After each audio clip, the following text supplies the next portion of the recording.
problem, we are going to be working with two division strategies.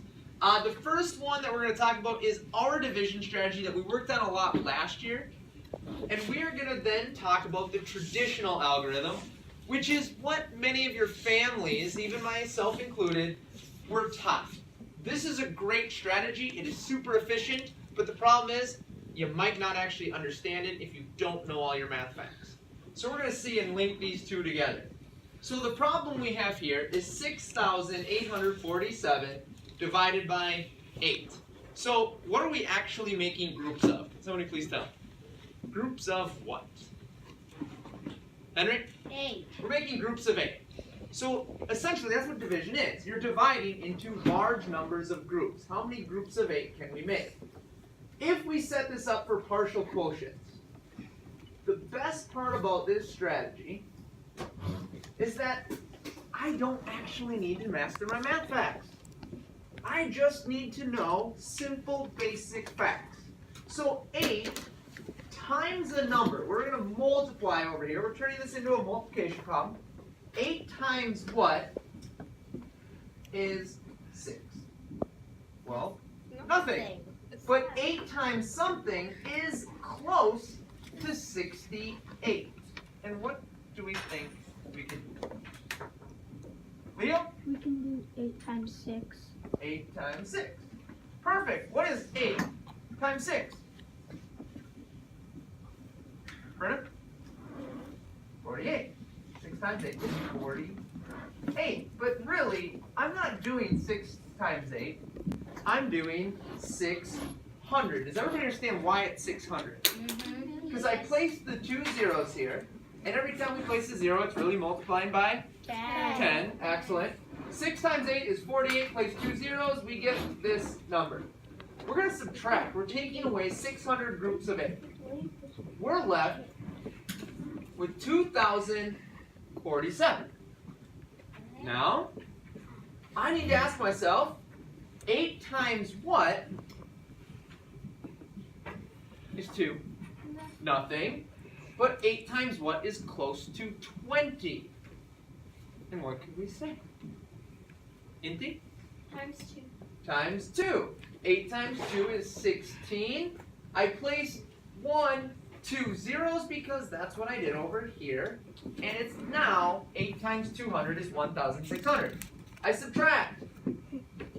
7, 4, regroup. We get 447. Now, 8 times something, again, is not 4, but 44, close to 44. 8 times what is close to 44? Daniel? 40. 40? 8 times 40, excellent. 8 times 4 is our 32. And then Daniel already said we place a 0 here because it's 40. We subtract, we get 127. Now, 8 times what is close to not 1, but 12? 8 times 1. Times 1. 8 times 1 is 8. But I really want to do times 10 because it's 80. Subtract, I get 47. Now, basic math fact, 8 times what is 47 or close to it? As close as we can get. Ava? 5. 8 times 5 is 40. I subtract, I get 7. Can I make any more groups of 8 with just 7? No. No, what is this called? Your remainder.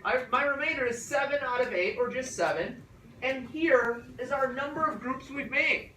What we do is we just add these up. 600, 800, 840, 850, 855. Our answer is 855, remainder 7. And it could be 7 out of 8. That's what we're making groups of. Traditional way is where we would need to know all of our math facts. So I'm going to set this up once again. And you'll notice it does take less work, but you have to know all those basic math facts. And if you don't, it's going to be really tough for you. So up here is where we do all of our math. 8 times what is 6? Nothing. 8 times what is 68, or as close as you can get? Well, what do we get? Amos. Okay.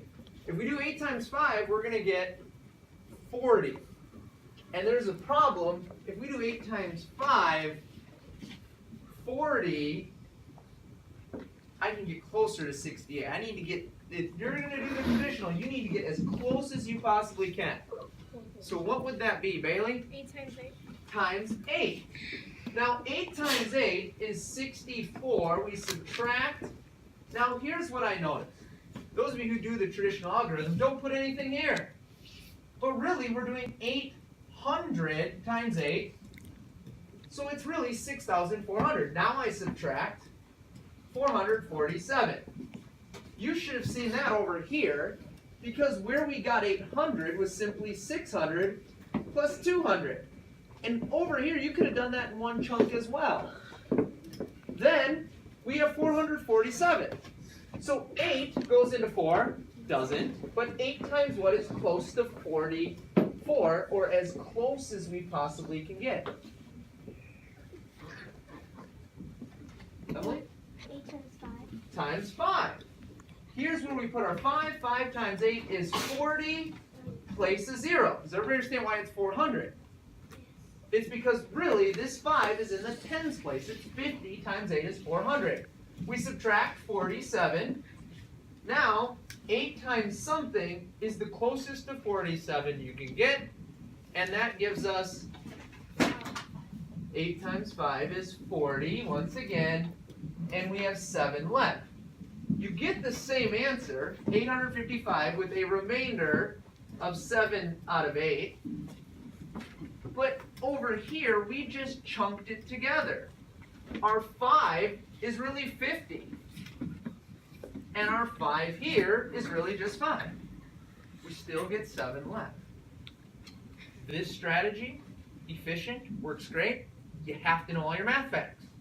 Over here, you just chunk it. You're piecing it together. That's why it's called partial quotients. And quotient is an answer to a multiplication or division problem.